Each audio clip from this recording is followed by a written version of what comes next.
away and out of sight, the machinery of the world is turning. Ages pass, empires rise and fall, but now, right now, in the world of Mechanus, society is recovering from its last great cataclysm. They call it the Day of Reckoning. It had been a long, prosperous age before that day. The world had been a vast, thriving, vibrant place filled with magic and life, all in perfect harmony within the protection of their god, Order, whose guidance ensured them prosperity, protected them from the chaotic, destructive forces of their oppressor, Discord. Protected them, of course, until that day that one of its demons broke forth and tore down that prosperous world. The day that chaos rained down on Mechanus, reduced its empires to smoldering rubble, and left but scorched, arid earth in its wake. The demon, Harmonia, they called it, was banished. In the end, back to the realm of chaos, at great cost. But little living was left behind, and when those few lone survivors emerged from the rubble, they were horrified to find that with that life, the magic too had left. The ancient dryadic powers of the druids had left them, the prayers of clerics went unanswered, the blood of once sorcerers ran mundane. Order had abandoned them. But the machinery of the world is turning, always turning. Things come back around again. The day is hot and dry, the beating sunlight is blocked by billows of smoke and smog from the factories on the outskirts of the city, the last great city in the world. The dregs that survived came in search of the town that had survived the reckoning, in search of a reprieve from their hard lives out in the wastes. And the city grew and grew and grew. In lieu of natural magic, they harnessed the powers of the artificial magics, wizardry, bardistry, and arcana tech, and they moved from just surviving to thriving to beyond their wildest dreams. Ruled by the Grand Council and protected by the Sorceresses Supreme, a lineage of beings that retained the last of Order's powers, that town became the vibrant capital of Pendulum. And we find ourselves here in Pendulum, in the modern day. Technology is progressing at breakneck pace, the economy is booming, it's a great time to be alive. For those inside the city walls, of course. Out in the wastes? Let's not concern ourselves with the wastes. No, we'll have time for that yet. And that's enough about the past. Let's talk about the present we find ourselves in. Oh shit, I should introduce myself. Hi! Hello everyone, I'm your dungeon master, games master, whatever. Faisa Awow! Hi there! Please zoom in onto a fancy bar establishment. There is a pianist playing and a smooth jazz singer sing the blues as all the patrons enjoy their drinks. And on the step outside, taking their break from a long day of barding, we meet Izzi's character. Please introduce yourself, buddy. Izzi? Why did you start with me? You're awful. Because I love you. Do you want me to introduce myself? Yes. Dude. Okay, yeah, I'm not starting with. Hi, I'm Izzi. She, they. I play the character of Fyranie Hevlit, a human bard. She is currently on her break after finishing up her performance, trying to enjoy the night as much as she can. You're kind of in like the side alley of the speakeasy you were working at. Today's been one of the slower days. Like you're not getting as many tips. Things aren't looking too great, you know? You're kind of bored. You're not really getting that excitement, you know, the large crowds you were looking for when you decided to bring them aboard. And as you're just like chilling outside, wait, what are you doing in the alley? Like how does your character like spend their breaks? She's never, although she enjoys performing, she's never really been a fan of like the kind of like stuffy feel of being in the pubs and speakeasies. It's like a lot of thick air, I guess. She just enjoys like the more fresh air outside, the cold breeze of the evening, just to relax, I guess. After the performance, kind of like cool, like slow down her heartbeat. She gets nervous sometimes. Please give me a perception check. First roll of the podcast. Woo! So that is a 17 plus 3, so 20. Nice, dude. Amazing. Yeah, so you're just kind of chilling out in the alleyway. Like, this crowd's walking past you on, like, the main street. And your eyes kind of, like, drift towards the sky to, like, the top of, like, these massive buildings. And you see, almost kind of, like, out of place with, like, the copper and the brass and the shiny metal, like, of all the buildings, is just, like, this jet black crow just, like, staring at you. I stare back. Okay. Yep. I'm in a staring contest now. This is a vibe. Give me roll intimidation. That's kind of energy I'm getting from you right now. Intimidate the crow. Intimidate? Hey, how intimidating are you to this crow? That's 11 plus 3, so 14. I rolled intimidation. You're back 14 intimidation. Fuck, I fucked that up. You're 14 intimidating to this crow. Wow, good job, Finn. One take wonder, we call him. Take wonder. I rolled intimidation back for the crow because it's kind of like staring you down. I rolled a 5. You intimidate the shit out of this crow. So you see it. It's like you see before it was kind of like sizing you up, and then you kind of glare at it, and then it's kind of like, oh shit. And it sheepishly like flies down almost in like a spiral very slowly, and it lands on the ground. It's like beady eyes like looking up at you. Its beak, it like dislodges, and you see just like these metal hinges coming out of the bird, and you just hit this as like a wax sealed letter just like falls out of it. I do not touch. I don't like that. Look at this bird who you thought was just like a genuine bird. Like you see, it's like it's not like it's covered in spit or anything. It's more just like it like opened up a compartment in itself and it just like emptied out whatever it was carrying. So like you see like as soon as like the letter falls out, it like mechanically puts itself back together. Like its beak goes back into place and it kind of just like nods at you and flies away. I choose not to open the letter. I go back inside. Okay.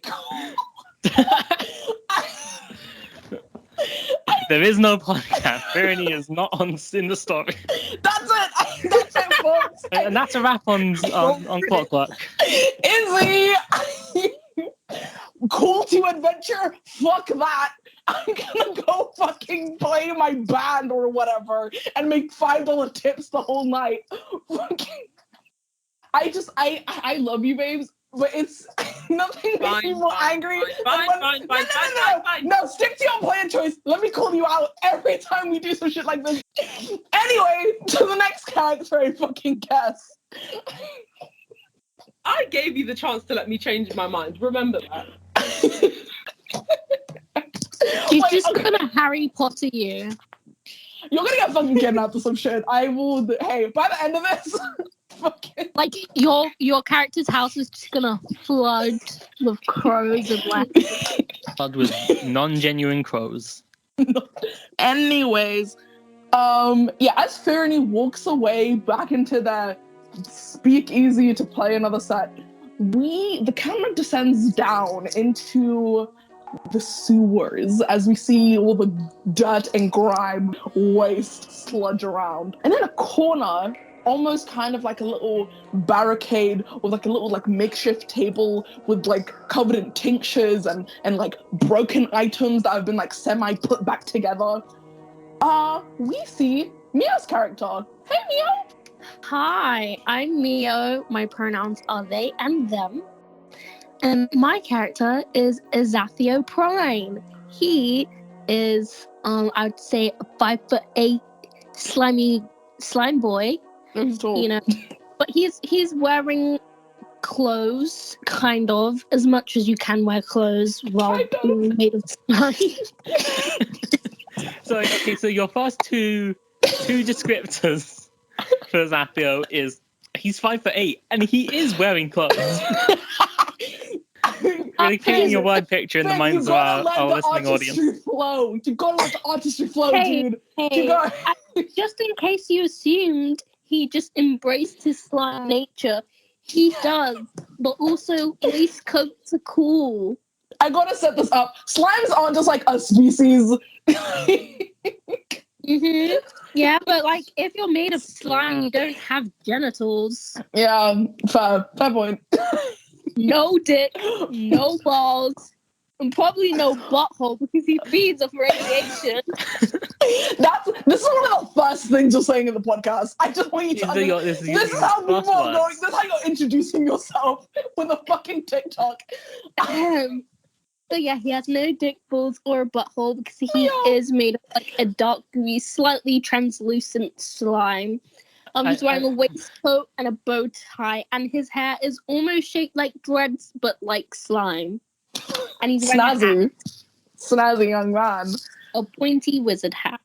I mean, thankfully, like, I was worried it was going to be confusing for our Enraptured Radio audience that we have someone called Mio and someone called Milo. But thankfully, you've done away with that problem because they can immediately think, oh, it's the dick and butthole one, and yeah, the other one. Mm-hmm. Hey yo, it's your boy Dick and Balls. Regulars. You're just in the sewers. What does Azathio do on like a regular evening? He's probably thinking about how if he could, he would cry, but since he's made of slime, he cannot. Oh jeez! Oh boy! Oh boy! And then as he's tinkering away at a project, he is reminded by the fact that he cannot shit, and he's kind of sad about that too. Why? You're off to a flying start. You live in a place that's just shit, and it costs. Why would you? He's constantly reminded by something he cannot do. Oh, wow! I didn't think you'd be the most tragic character on the podcast. It's not tragic. What about that? Isn't tragic? Oh, boy. What do you mean? What do you mean tragic? At least that's not. It's not tragic. It's just unfortunate. So, for the love of God, please cut all of this out. No, I need to cut a lot of this out because if I don't, then the podcast will start with like 20 minutes of Mio talking about how their character wants to be able to shit, and no one will listen past the prologue. But he's not alone. He has a familiar who I decided is a little frog in a top hat. Fuck yeah, dude. Good shit. What's your little guy's name? Hubert. Great. That's very good. Great. So you're just like tinkering on a random project, focusing on not crying, as Hubert kind of like watches you with his big old eyes, as this like frog just like lovingly stares at you. It was like, Rubit. just watching you work. And give me a perception check, please. Okay. That is a 6 plus 3, so a 9. Wonderful start. Wonderful start. So, due to the fact you live in a sewer, I imagine you've had to like block off certain pipes to keep like your living area relatively dry and like not covered in shit, you know? Yeah. And you hear from like one of the pipes you blocked like a drilling noise as like the lid you kind of like shoved on it to like block off whatever's on the other side, like start to like vibrate a bit. And like eventually it gets to the point where like even on like a low roll, you see like the pipe lid like start to like shake, and eventually the shaking gets like more like aggressive, and like eventually you hear like the metal, like the iron pipe kind of start to like crack. And like you just like see this like air pressure just kind of like start to leave it. And I'm gonna need a dexterity saving throw, please. Jesus Christ. Okay. 18. Baby. Uh-huh. When you jump out of the way, do you attempt like how like precious are you about like your artifacts? If it's high enough roll, I would like to simply merge onto the ceiling and then just like pick it up from there, so I'm holding everything from the ceiling out of the way. Okay. So you like grab all your shit and you're on the ceiling. And then you just see like the pipe burst, like it breaks open, and you're just hit with this like aggressive like wave of like air, and it kind of like reshapes you a little bit. Like it kind of like squidges you and like moves you like a weird way, but you're able to just like reform back into your original shape. As the pipe busts open, you just see like a wave of like sewage water almost sweep, like take your table away with it, like along with just the tide. And like standing like alone in like the rubble of like what was a sewage pipe, you just see like a lone crow.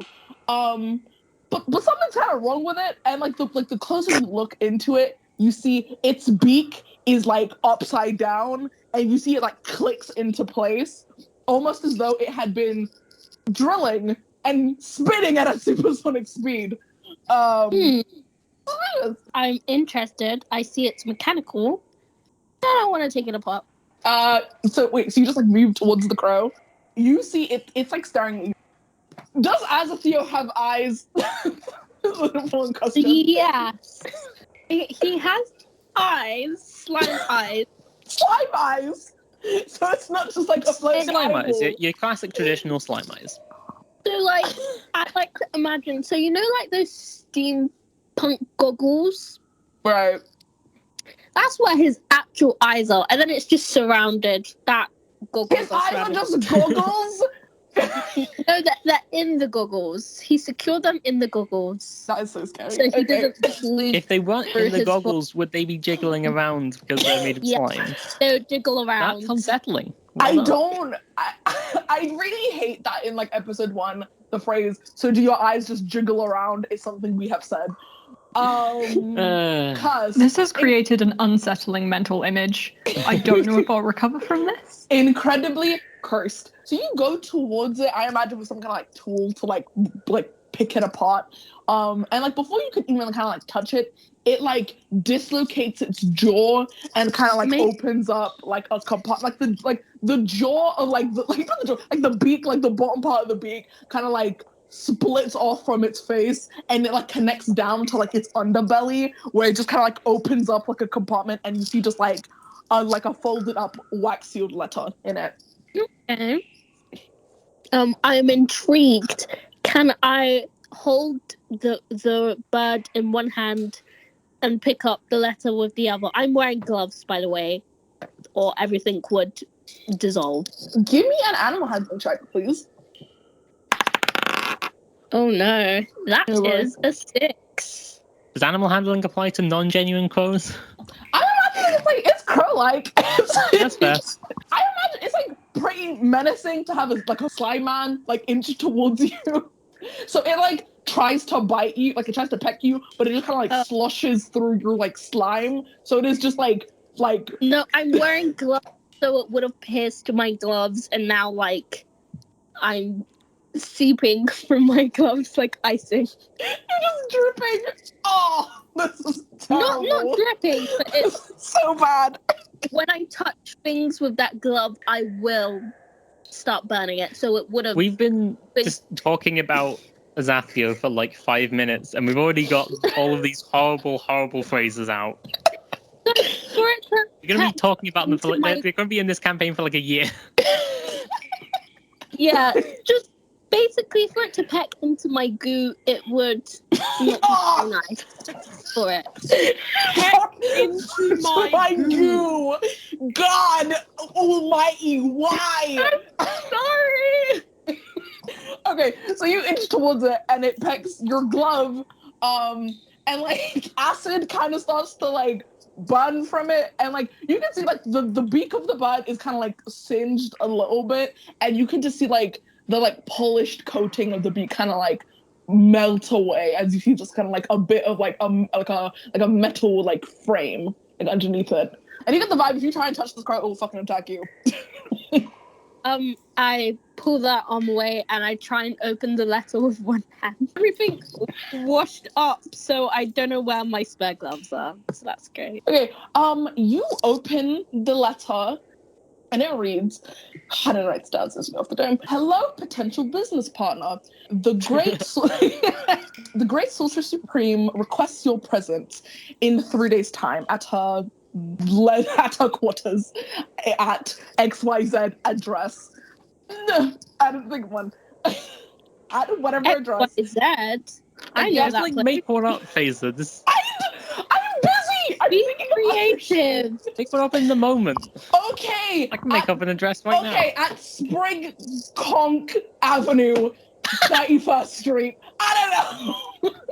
Spring Conk. Never mind. Do not make anything up on the spot The fucking ever Sorcerer again. Supreme lives at Sprig Conk Avenue, 31st Street. I hate you all. I despise all of you. Yes, so it has in more detailed directions of where to go that I won't divulge in audio form. Detailed directions to Sprig Conk Avenue. Oh god. Yes, so she requests your presence. Lucrative opportunities await, as well as the once in a lifetime chance of gaining her favor. Hope to see you there. Azathio is very curious. So even though he's quite unsure about this whole favor thing, seems a bit strange considering he lives in a shitty sewer. He'll still check it out. Amazing. And the letter says in 3 days' time.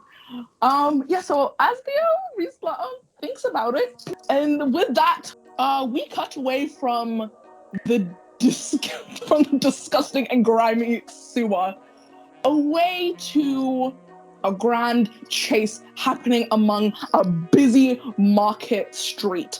The street holding all of these great and huge merchant and artificer guilds, and among these like beautifully dressed like businessmen and like, you know, rich people who look great.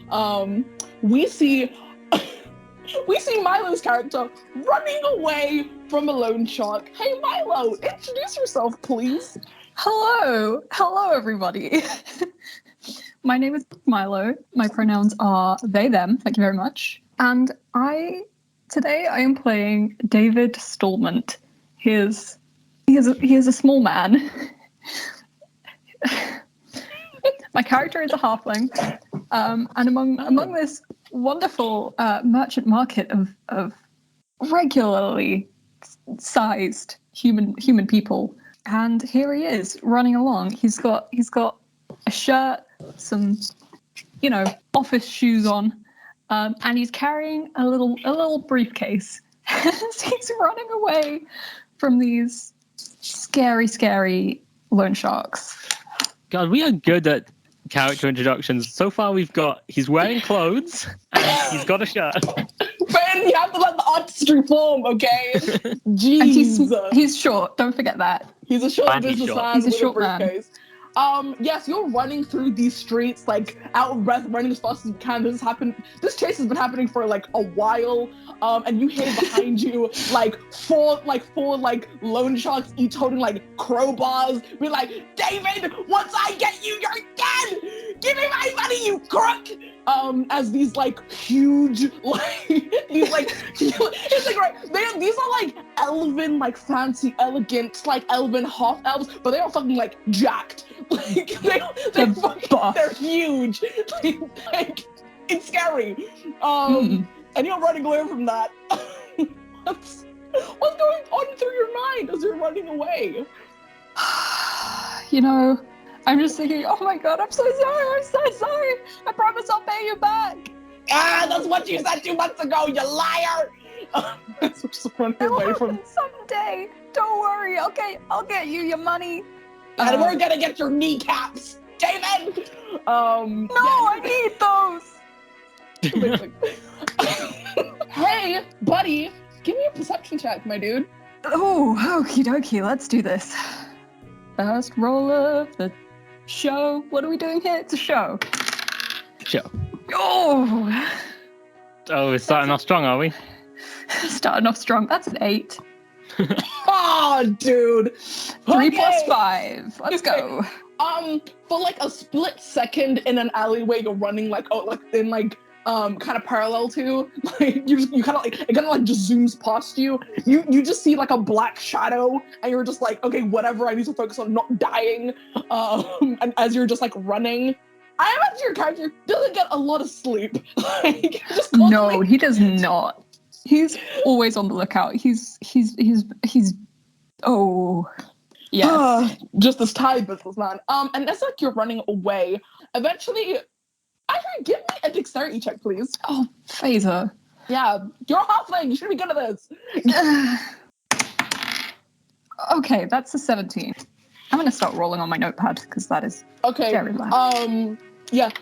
So like what you see is like more of these jacked elves come and they're trying to like push you away into like alleyways where there's not like a lot of people. But you're just like juking and like jumping over and like tumbling. And, like, I'm short enough that I can run through people's legs.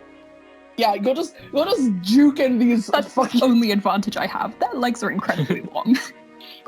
And like eventually at some point you're starting to get like a good lead from them, like you're like there's like a good distance away from you guys, and like you kind of start running out of like marketplace to run to, and like as you run you're kind of like forced to go to like behind the buildings, behind the stalls, and behind like the guilds, and like so what you feel is you're running, like you're just so focused on running and like getting away from these people, you don't notice that you feel a pair of like claws like grip into your shoulders, and like you're so focused on running, you don't notice, you just kind of start levitating into the air.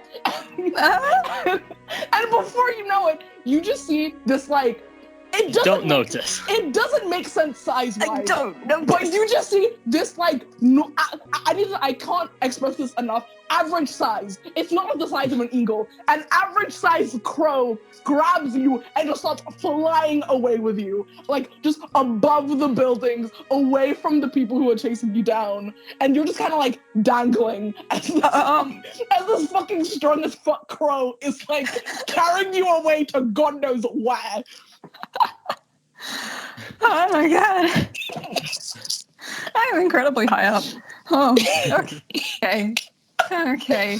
Oh my god. Okay, they can't reach me up here. Oh, that was close. Oh, that was very, very close.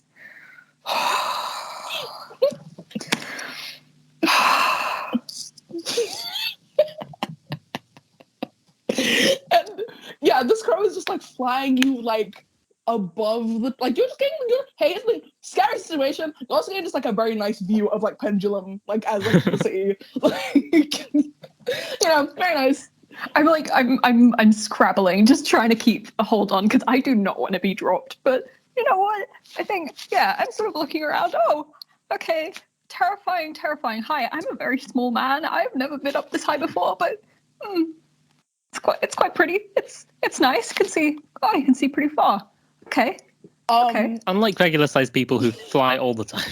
Oh yeah, they fly all the time. He's a busy man. He doesn't get time to recreationally fly around on regular sized birds, you know? Oh my god. Anyway, and like eventually, like you're just like serenely like flying around the city. It's scary as shit because like you're only being grabbed by your shoulders, but it's a nice view.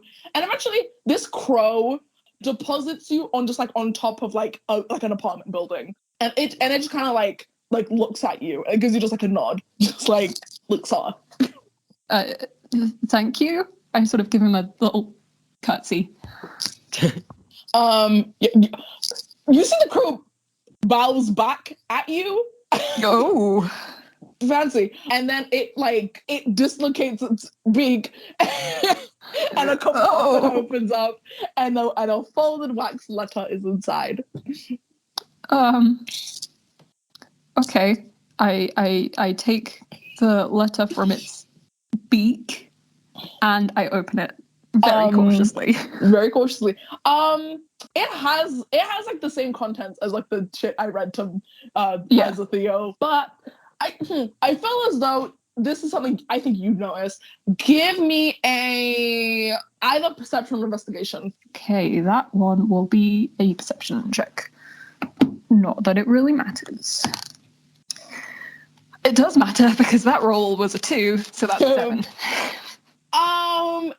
Okay, even on a 7, I think this is like basic info, and like the only reason I'm telling it to you first because the first person I introduced didn't open the letter. B, Azathio is a recluse from society, so you're the only person who like understands the social gravitas of the situation. So you read this letter, and it is from the Sorceress Supreme, which is essentially, as I said at the beginning, just like the one superpowered being in this world, essentially. And like, like social status wise, she's at like the top of the food chain. Rich, powerful, like connections with essentially anyone. And like gaining her favor is like the best thing someone in your position could possibly want right now. Damn. Is the crow still there? My dude, he's just kind of staring at you, like, gotta make sure you read the whole thing. Like just staring at you like, ah! Does it have my name on the letter? I imagine on the outside, yeah. Okay. I look back up at the crow. Are you sure I'm supposed to have this? Like, I know it says my name on it, so, but I kind of feel like this isn't really my my kind of environment. Are you sure about this? The crow just kind of like turns its head confused, just like what? Okay, maybe. I mean, I guess crows probably can't speak common, so yeah, you're just a big bird. Thanks for that. And I put I open my briefcase and I put the letter inside. Okay, great. The crow curtsies again. Very polite crow, this one is. It does a cutscene, it goes, "Pow!" and it flies away. Yeah, we cut away from the top of an apartment building David does not live at. Cut away. Yeah, he's just stuck up there for a little bit. It'll take him a while to find the fire exit, I imagine. Yeah, so he's kind of stranded for a little bit. And as we cut away, and like so far it's getting kind of like later in the evening, like all like the bright lights of Mechanus have started to like light up. It's really like a shiny place. And we cut to one of the like more like darker, unlit areas of Mechanus as we cut in of Mechanus or Pendulum? Pendulum.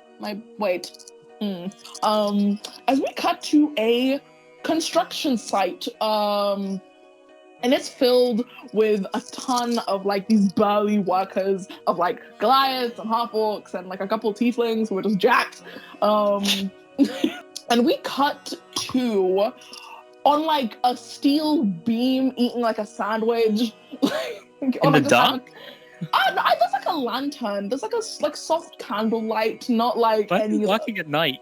Fyranie said it was the evening, and I just have to roll with it. Sure. Okay. Okay. Yes, and dude. Anyway. Yeah. So the more unlit areas, and like unlike the more It seems like a safety concern. Yeah, it is. And I like the more wealthier parts of the city with like fancy Arcana tech lanterns that essentially just make it look like daytime.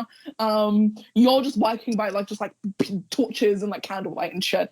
And we just see kind of like sitting on a steel beam, kind of like hovering like 30 feet in the air, just kind of like in like the skeleton of a building, eating like their lunch. It's Finn's character. Your classic middle of the night lunch. Dinner, whatever.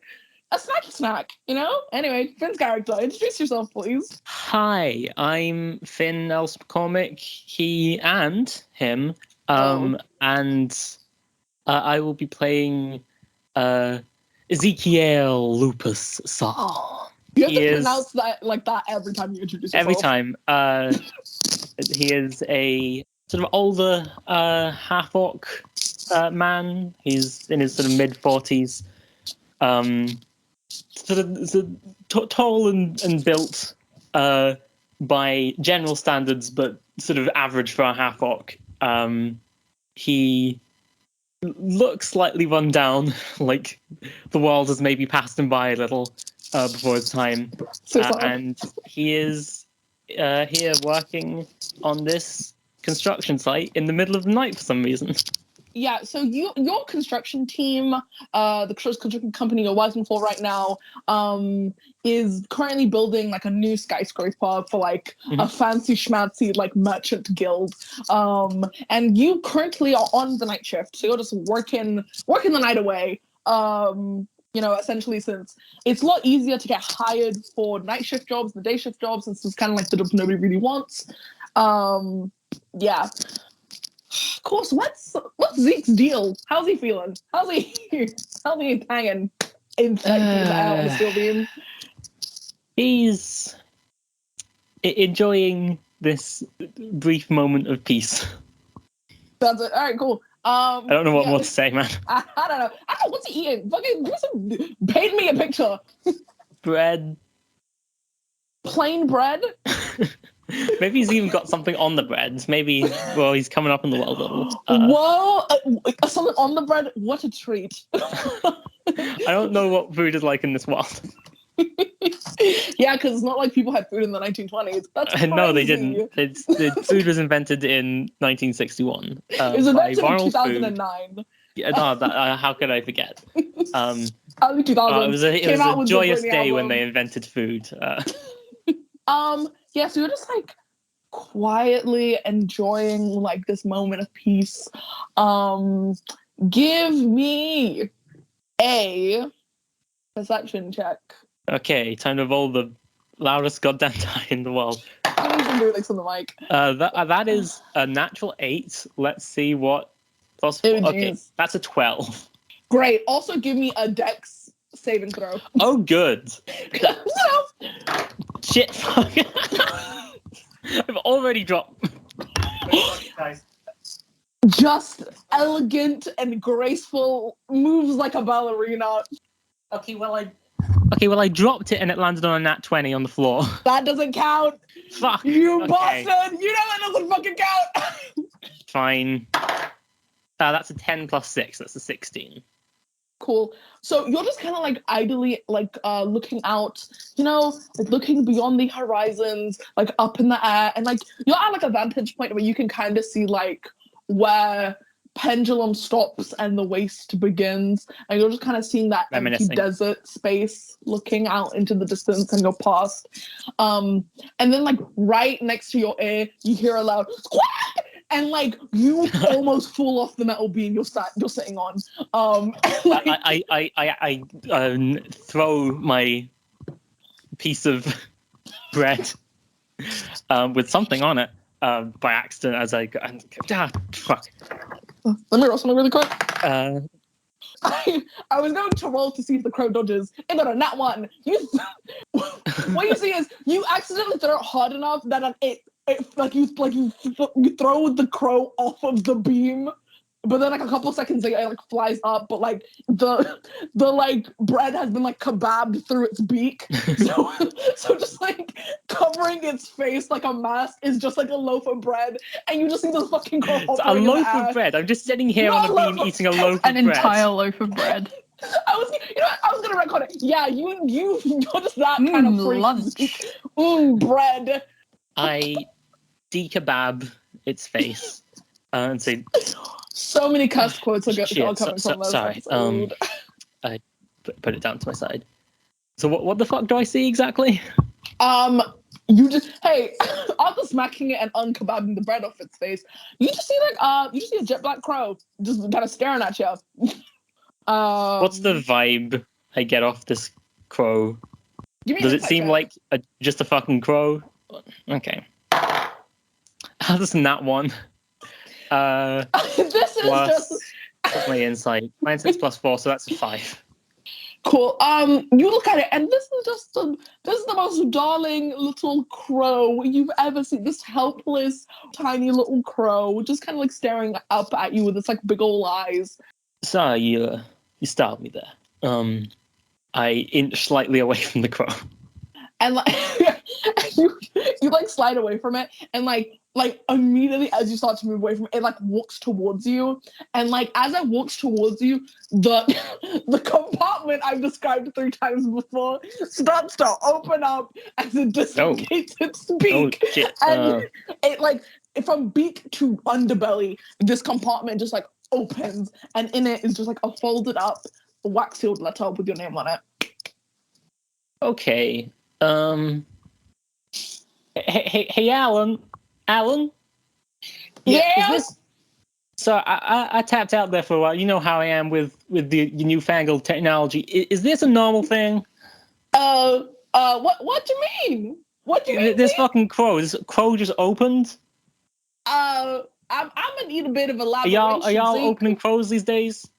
Alan, kind of like police systems themselves up and like to like get a look at what the fuck you're talking about, and it just sees this mechanical crow like start to close itself up, and like he screams, he goes ah! And like falls a little bit before catching himself up, and then pulleying system himself up. Oh shit, you're right there.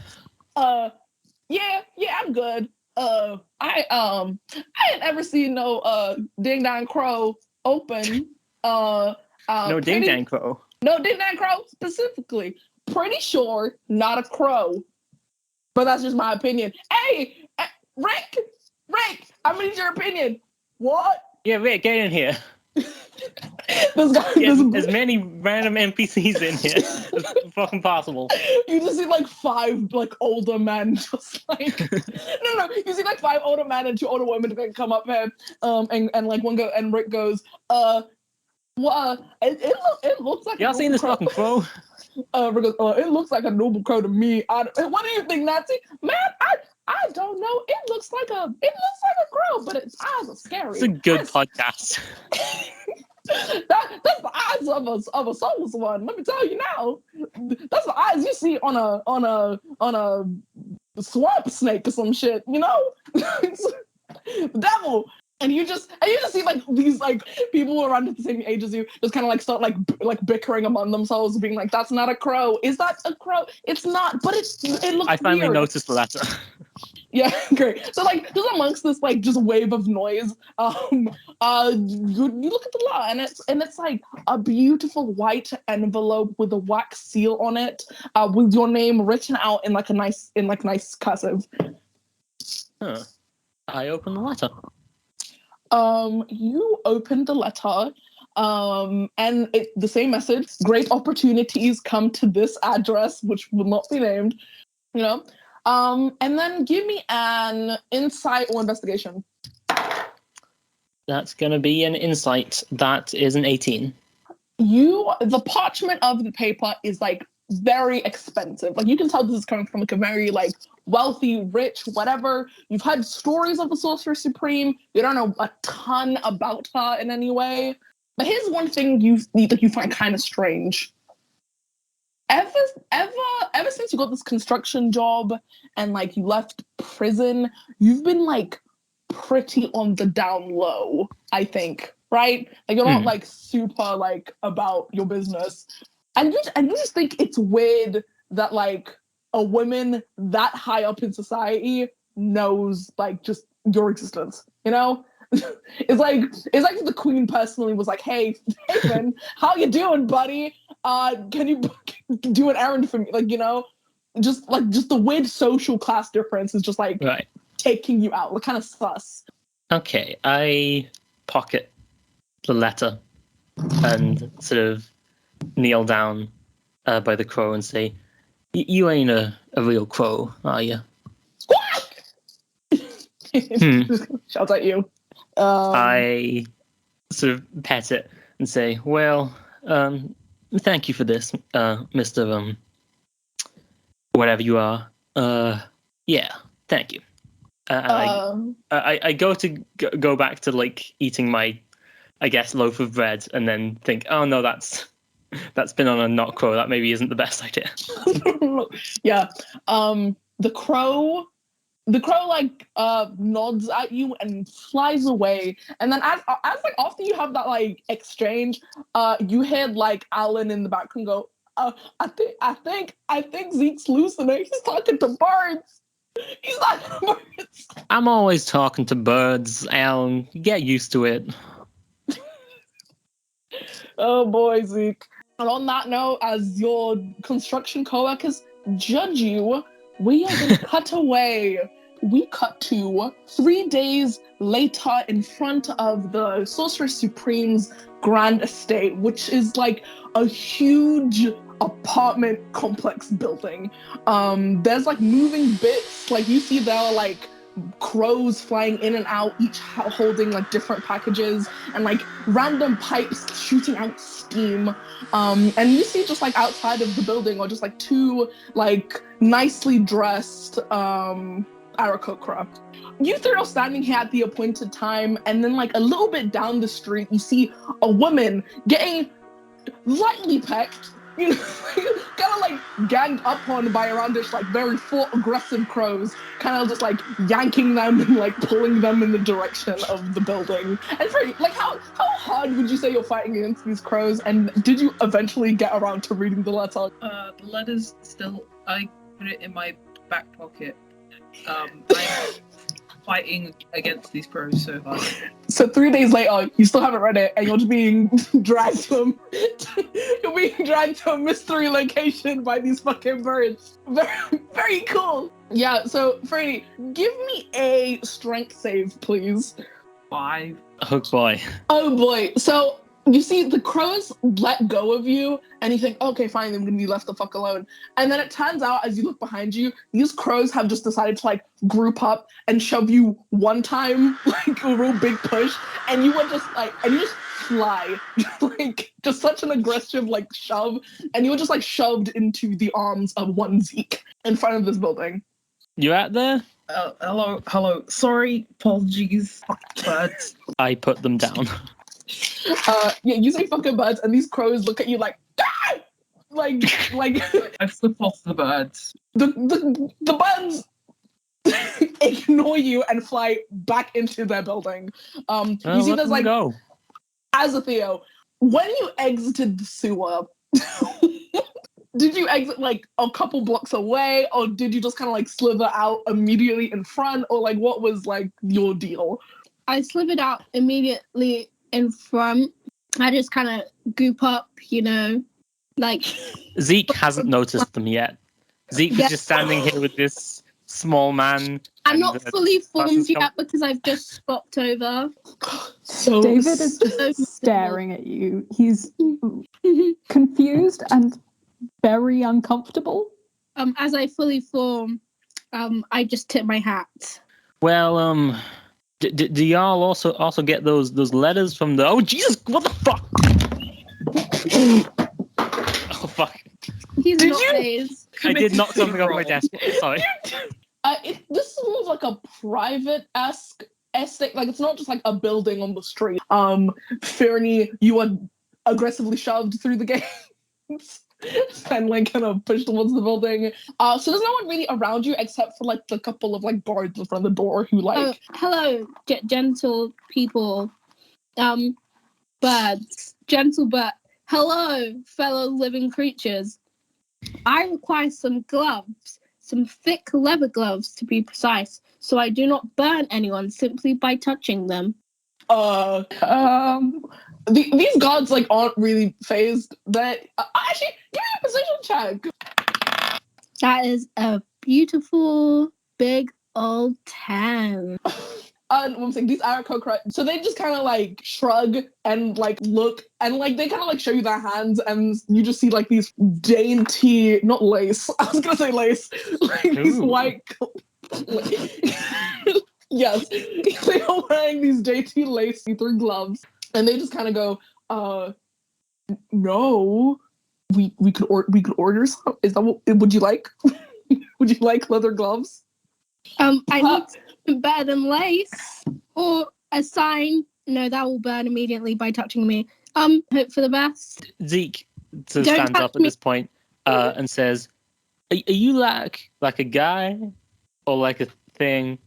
Hi, I'm Zeke. He puts out his hand for a handshake.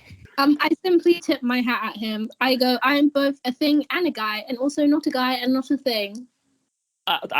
Good to know. I understand completely. He tips his hat back. I cannot Okay. touch. I will burn your flesh. Oh, Cool. I turn to the Aarakocra guy. Do we just go in? Are we waiting here for a reason? What should we be? I'm sorry. Hi, I'm Zeke. A bird told me to come here in a letter that it spat at me. And it told me to come here, and it had a name on it and my name on it. I'm Zeke. I think I said that. yeah, you did multiple times. Yes, feel free. Go on in there. They're waiting for you. I'm just security detail, so I wasn't sure if you knew the gist Sure, cool. or not. Yeah, I did not. cool. Okay. Bye. I'm sorry I don't have leather gloves. You. I'll just not touch people. Do not touch me. Hello, do not touch me. Nice to meet you. Do not touch me. Small man. Yeah. Yeah, we can kind of tell, since you've kind of dissolved and absorbed my tulips. Sorry about that. Yeah, I'm also kind of a gardener, but that's fine. You continue your passion. Right. And you kind of everyone else behind Azathio, you just see a chemtrail of scorched and ruined grass. Well, I'm sure that's okay. I carefully walk sort of alongside it, sort of sideways. I look at David's shoes. David sort of takes a little step back and also looks at his shoes. Be nice to have feet to wear shoes with, huh? Zeke sticks his hand out towards David and says, "Hi, I'm Zeke Saul." Hi. My name's David. Nice to meet you. Well, it's good to meet you too, David. I shake his tiny little hand. It's very small. Very tiny. And you, the badly looking fella. Excuse me? Yeah. I'm Zeke Saul. Yeah, I got that. Yeah, so as you guys are just trading introductions, eventually you see a very smartly dressed Kenku kind of comes and and opens the doors and goes, "Hi, I'm so sorry. I should have settled on the invitation. Come straight in. Super nice. Hi, I'm Zeke Saul." Okay. You are so polite. They shake your hand very eagerly. Hi. Hello, everyone. Super nice to meet you. You sent invitations with our names on them. You already know our names. I'm sorry. Okay. Zeke walks in. Cool. So you guys enter the door and you see a very well decorated room and a very nice smelling foyer. You smell potpourri. There's a grand crystal chandelier. Azathio, you're burning up some nice ass carpet. Very swanky, very fancy. Most of you probably haven't been in this kind of establishment before. I live in sewers, of course not. Yeah, I am not a fancy man. Neither am I. Izzi is. But you have. Are you fancy? Or are we all just fancy? I've performed in nice looking spaces before. You are the fanciest of us all, then. Yeah. Mm-hmm. No. Just by contrast. Azathio bows really, really, really low to her. I ask he can do it because he doesn't have a spine. Stop that, please. He keeps going until he's a puddle on the floor. David, okay, is that thing you can do? You did. I'm very much alive. Do not touch me. I wasn't planning on it. Yeah, the Kenku just looks very amused. Oh yeah, what was your name? I didn't catch it. Hi, I'm Ali. I kind of just run things around here. I should have come and collected you earlier. Super busy. Today's been a mess. What is up? How are you doing? You called us here. We assumed you would know what was up. Right. Good. Great point. Okay, so I assume you're all on board for the next step of this job interview process. No. Learn more about it. No. Excuse me, what did you say? Your crows just brought me here. There was no consent. I mean, hey, the crows had a simple job of delivering the message and, bringing Which I declined. I did not want to be here. Out of interest, what exactly sure is this that, job though? interview? You haven't explained that either. I have a job.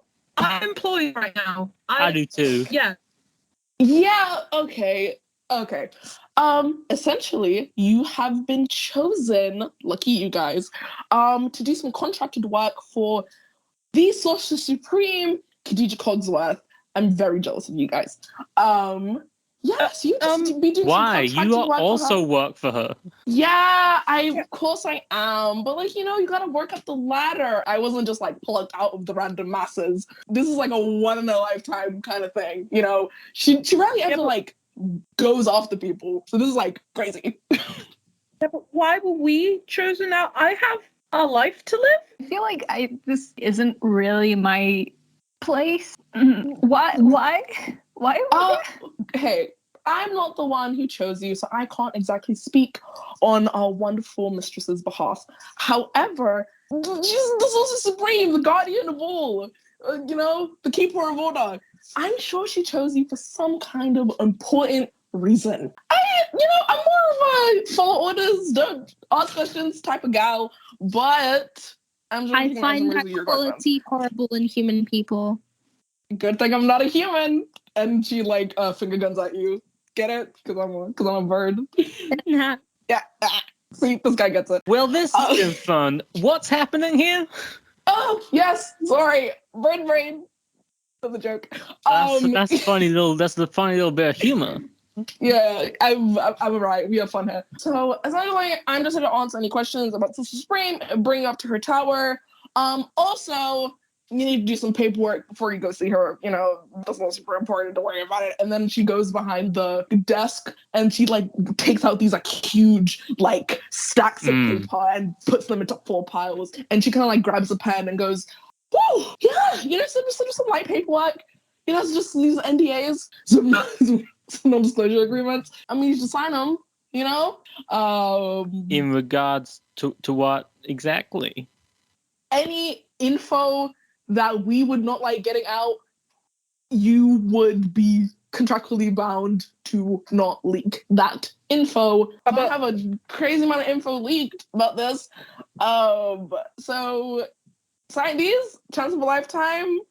No, David's already picking it up. I go, wait. Let me get this straight. He's very interested in paperwork. Without my will, without my consent, I didn't want to be here. Your shitty ass crows brought me here. And now you're telling me to sign an NDA.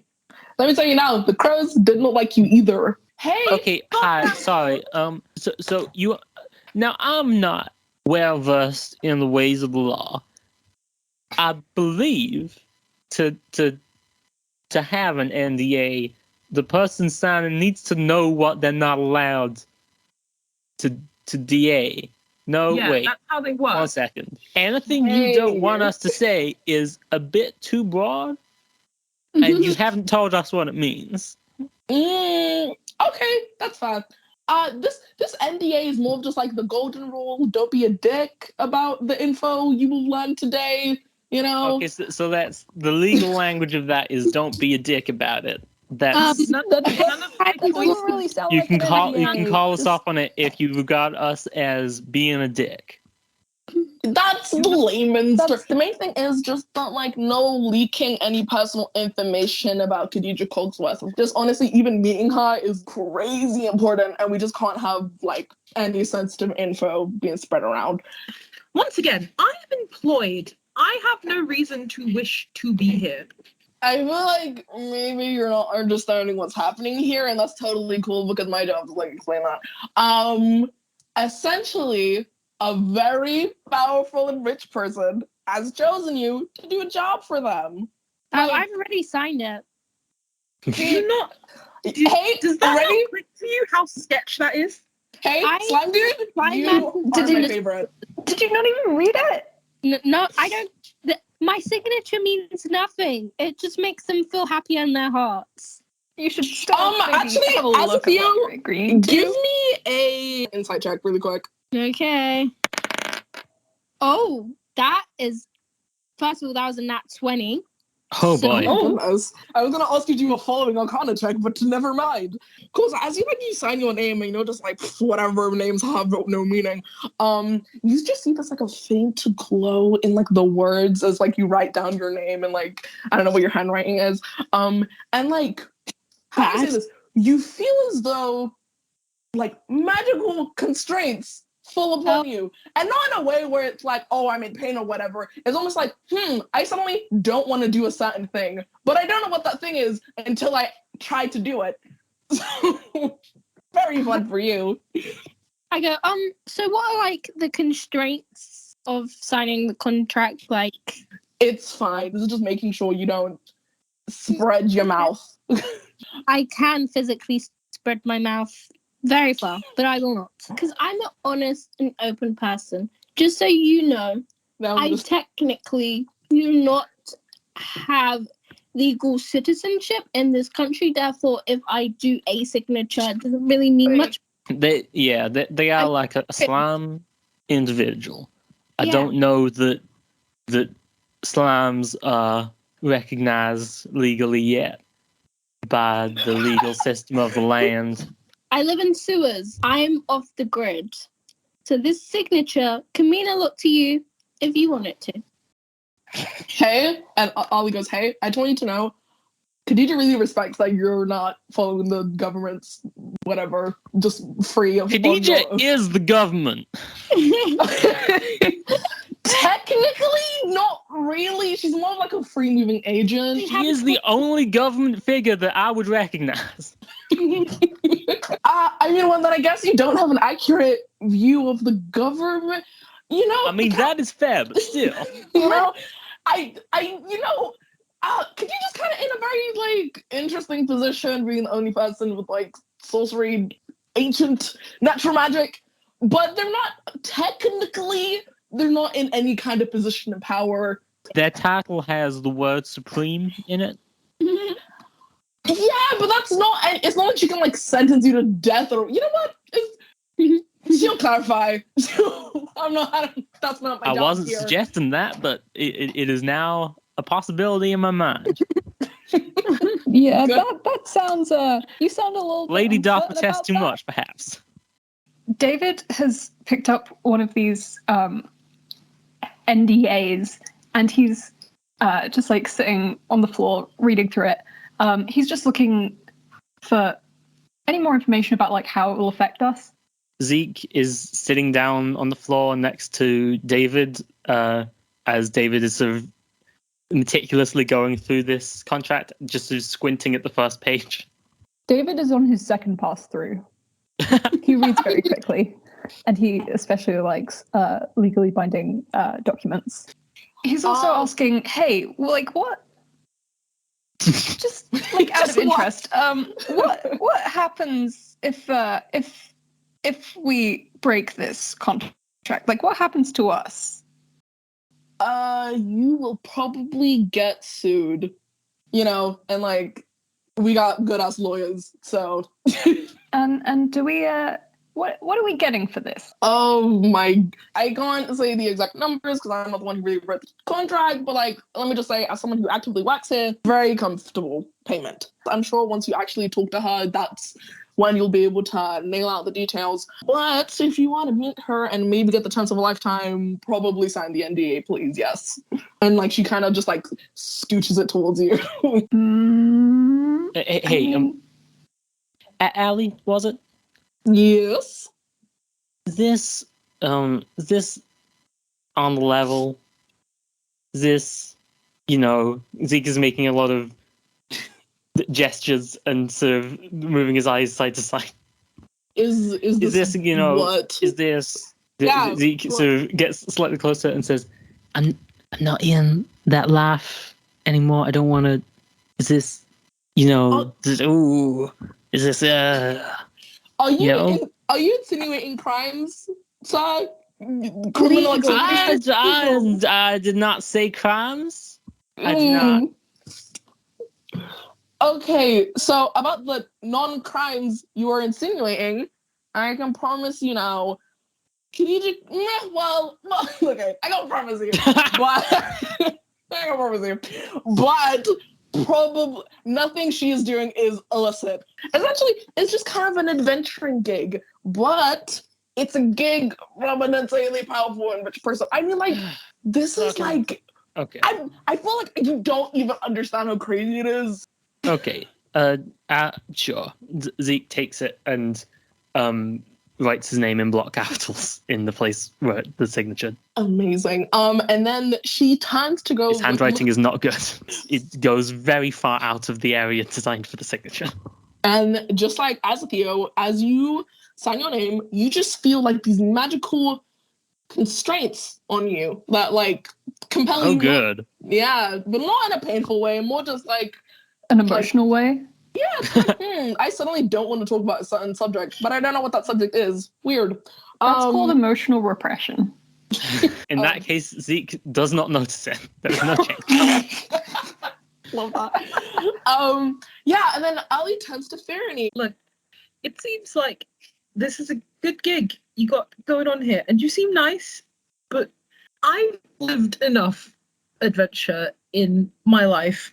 I just want to seek peace, and this is exactly the opposite of that peace that I want.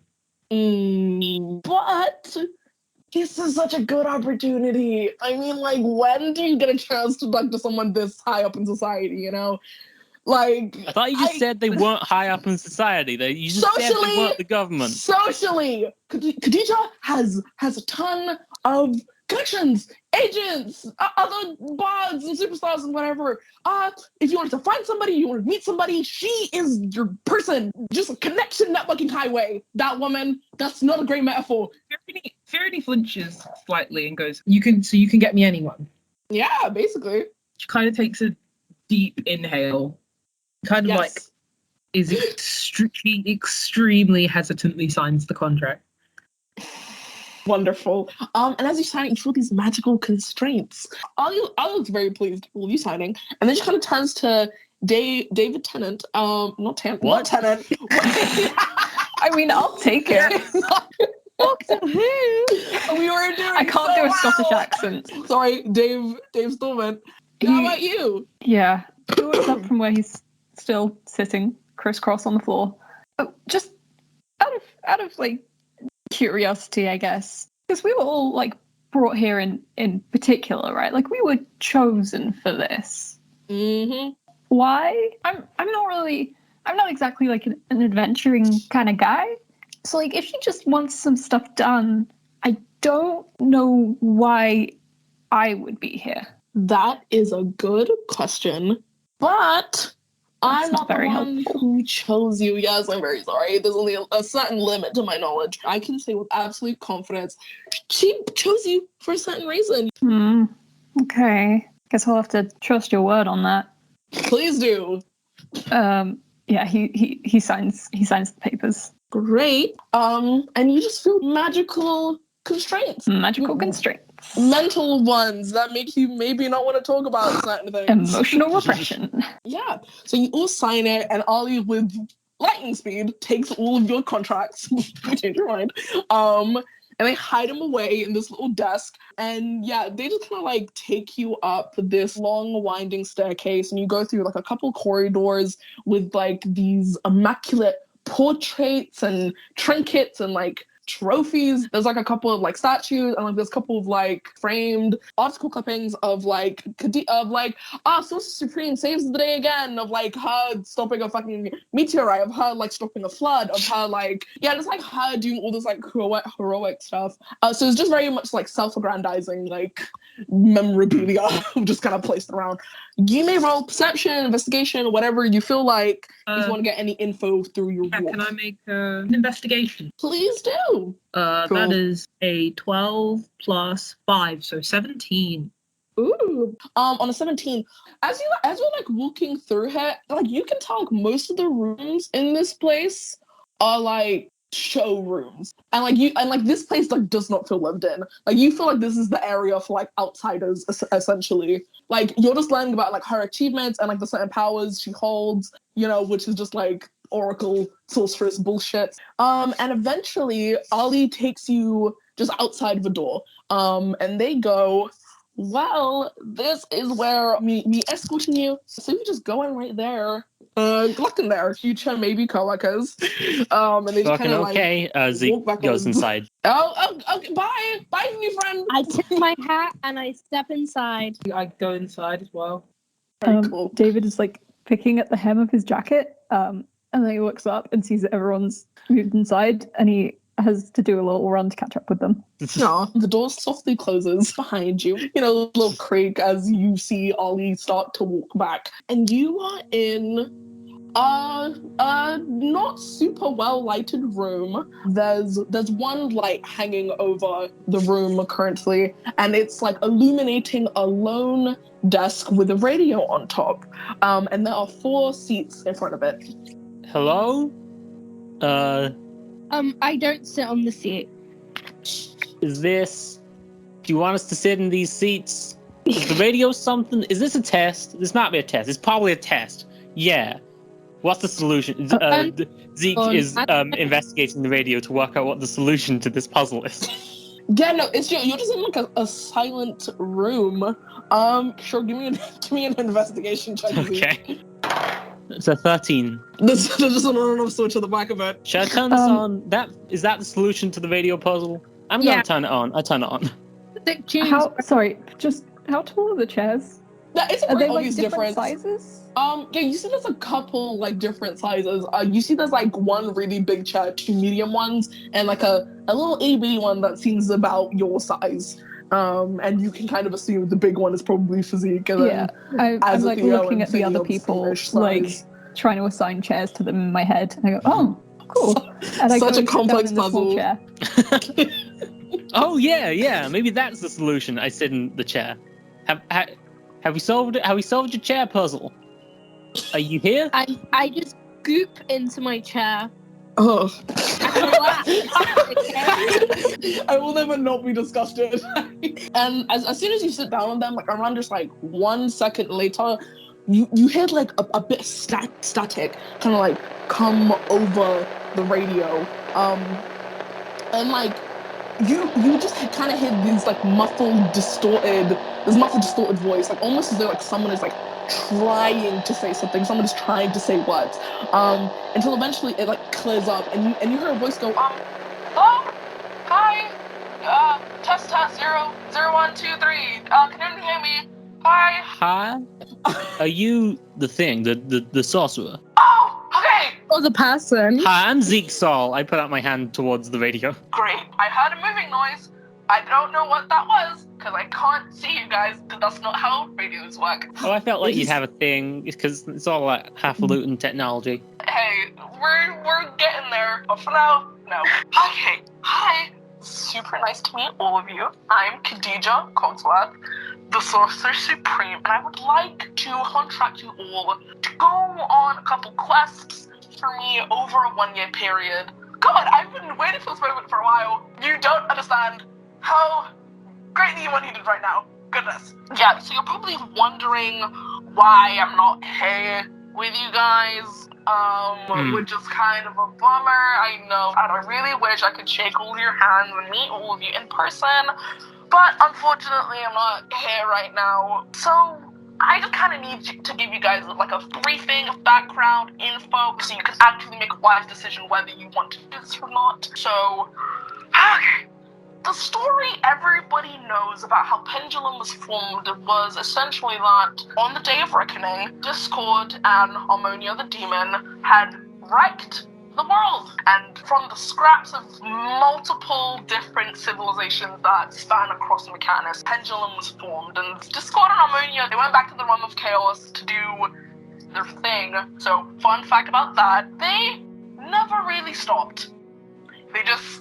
Discord just kind of kept sending things over again and again and again to try and finish up the work Harmonia couldn't finish. And the Sorcerer Supreme, I believe, was kind of Order's last gift before leaving. We were made and put here to serve, help, and protect. As Sorceress, it's kind of my job to keep a watchful eye over Mechanus. You know, make sure nothing bad happens, although I can't stop everything. I try my best to stop, like, the big ones, the cataclysmic big ones. And every time one sorceress kicks the bucket, the next one is kind of there to take their place. Which leads me to the bad news. I'm gonna die very soon. Huh? Yeah. This is why we needed the NDA, folks. Very, very soon. Tomorrow? Maybe not that soon. Around-ish a year's time. But in my last year of existence, before the next sorceress comes, I can't exactly protect Mechanus because I'm not there. Where are you then? I can't. This isn't 100%, but based on what I'm seeing right now, I assume the realm of chaos. Huh? You know, here's the deal. I'm just gonna lay it out here. I'm stuck in a place where I can't do my one job. Could we add the stuckness? I'm trying my best, but from what I can see, you know, just Oracle-based stuff, in a year's time, I'm gonna, you know, bite the big one. Death, it counts for us all, and it's a beautiful natural thing. But due to my fun sorceress powers, I can see every bad event that will happen a certain time period before they happen, giving you enough time to prevent them. So the deal is, I see a thing, and I need you guys to neutralize that threat before it becomes a threat. And in exchange, you guys doing this pretty dangerous piece of work, everything I own, I'm willing to just give it away to you guys, divided by 4. Yeah, money isn't worth much when you're dead. So whatever it takes to get my job done. We're qualified to... Yeah. Why us? I get that. I understand the world being in danger and all that. That's a whole thing. And I'm very sorry for your fast approaching loss. But why us? Why me? Why the bard? Why the little gentleman? Why he sort of gestures over at Azathio? Why this whole situation? Why? The whole situation. I tip my hat. Oh, that is a great question. So, given my position, if it were to get out that I kind of disappeared before it was my time, that would be a big old power vacuum that would probably just send Pendulum to disarray, which would probably make the threats I would see in advance way worse. And I'm gonna be straight up, I could flatter you guys, but I don't trust a ton of people. So I kind of had to find like a mix of people who are in that perfect gray area of strong, street smart, good-natured, ingenuitive, and desperate. No offense, guys. None taken. Like I'm certainly not strong. You probably have other qualities. Like holding You a would brief. think so. Like holding a You would think that. Hey, guys, I'm pretty sure anyone I'd ask would think this was a bit above their pay grade. But I promise you now, this is something I know you're ready for, and you can do. I believe in you, and that's a sorcerer guarantee. Yep. I'm filled with your blind optimism. I can do anything. Absolutely. I cannot. Are you like absolutely sure you've made the right decision here? 100%. Can I roll an insight check? Please go ahead. And Zeke. Oh. That's gonna be an 18. You can tell she's like overly trying to like not sugarcoat it, but just like she's talking about herself dying in like a pretty upbeat way, and you can tell it's not like she's not having a great time. Does it seem like she is hiding anything here?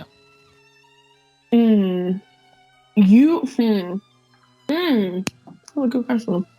You feel as though she's telling you all the info she thinks you need. Fuck. Okay. Well. Okay. Sure. Great. So are you guys ready to take on the challenge and maybe save the world? Fucking okay. Yeah. Thank you all very much. And to be fair, this was a lot slower than I thought it was gonna be. So you have around 32 hours to prevent the next Cataclysm event. Oh, guys. So, good luck.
And everyone was being really loud outside. And then someone said, "Can I get a hot yeah?" Did you give him a whole yeah, Milo? Did you?